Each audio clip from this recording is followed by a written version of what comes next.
Hi everyone, and welcome to the Tiger Resumes on Point workshop for the Professional Development Series with Career Services.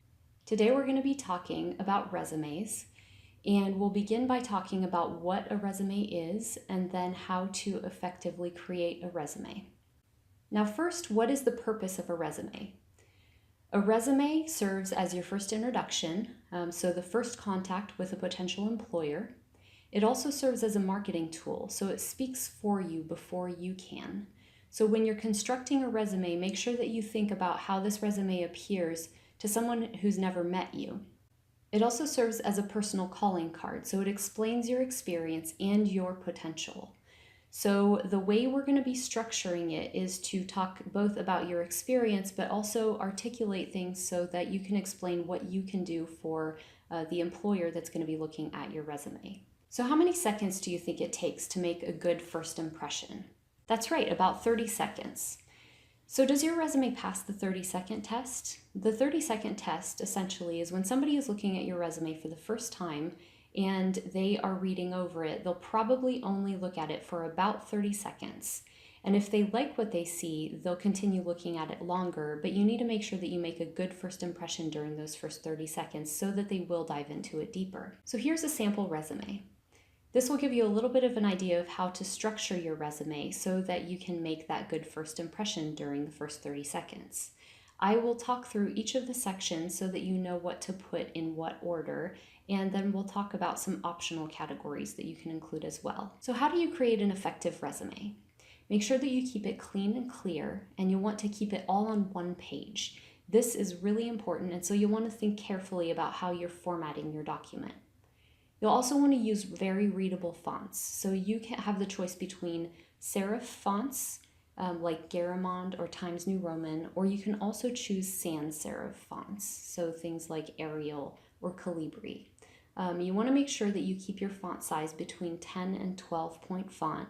Anything smaller than 10 point font is going to be too small for a lot of people to read, and anything above 12 point font is just going to be too big for the document. You also want to make sure that you use bullet points and action verbs to explain your experience, and we'll elaborate a little bit more on this later on in the presentation.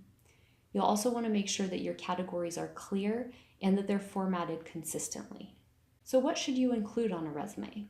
First, at the top, you want to include your name and your contact information. Make sure that your name is nice and prominent and that your contact information is very clear as well. Right under your name and your contact information, you'll want to include your education. And then an optional category is relevant courses, especially if you haven't had experience in a particular area, but you're interested in applying for jobs in a particular field. The category of relevant courses can be useful, where you list courses that you've taken, especially upper level and specialized courses. You'll also want to include your experience, which can go underneath education, or if you choose to include relevant courses under the relevant courses category. Then you can include skills and activities, honors and awards, and if you feel the need to add these categories as well, licensure and professional memberships. Now there are several things that you should not include on a resume. Those include marital or parental status, political or religious affiliation, your age or your date of birth, your hobbies or interests, overly personal information. You also want to avoid the use of I, me, or my. You also want to avoid the use of pictures, borders, and graphics, and that includes color, because some systems have a hard time reading color. And finally, you want to make sure that you're including a professional email address rather than an unprofessional email address. So let's go ahead and look a little bit more closely at each of these categories. You're going to want to include your full name, and underneath you'll want to include your address, your city, your state, and your zip code, all of that information, as well as the phone number where you would like an employer to contact you, and your email address. So a quick space saving tip is that you can format your address to fit all on one line so that you can save quite a bit of space on your resume. So another thing that you want to consider is what email address you're going to use. As a current student, we encourage you to use your University of Memphis email address, but if you have something like a Gmail account with a combination of your first name and last name as your username, that would be a perfectly appropriate email address as well. In the education category, you want to make sure that you include your degree and your major, as well as the university name, the University of Memphis, and the location, since we have a branch campus. So if you're at the Memphis campus, Memphis, Tennessee, you'll want to include your expected date of graduation, and you don't have to include the word expected. You can just list the month and the year. You'll also want to include any minors or concentrations that you have, or if you're a double major, you'll want to include the name of both majors. And then you want to include your GPA if it is at or above 3.0. If it's below 3.0, we encourage you to remove it from your resume. And another quick tip is that you want to spell everything out. You want to spell out all acronyms because you don't want to assume that the person who's reading your resume knows what you're talking about. In your experience category, you want to include your job title, the date range that you were at that job, the name of the organization as well as the city and state of the organization, and then you'll want to include bullet points that explain what it is that you did or that you're currently doing in that position.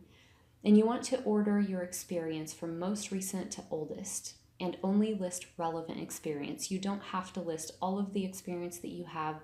You can just list the experience that's relevant to that position. Another quick tip is that internships in student teaching count as relevant experience.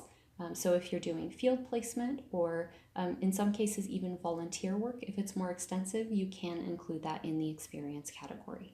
So here's an example at the bottom of this slide of a way that you can format your experience. And notice that there are bullet points. So in these bullet points, you want to feature your accomplishments, and you should include 3 to 5 bullet points per experience. You should start with an action verb for each of these bullet points, and it should be in the present tense for current experience, such as teach, organize, manage, and in the past tense for past experience, taught, organized, or managed. And try to use numbers. So the idea behind the bullet points is that you are not just explaining what it is that you did in that position, you're also talking about your accomplishments and your achievements. And that can be done by using statistics, dollars, and percentages. You'll also want to include a category called skills. So in this category, you'll want to include hard skills rather than soft skills. And I'll explain what those mean. So hard skills are things like computer skills and specific software that you know how to use, as well as languages, certifications, and those types of things. We encourage you to not include what we call soft skills, which are interpersonal skills, like great with kids or experienced manager. And there are also things like information that belongs in the experience bullet points, management experience, those kinds of things. You can also include a category called activities.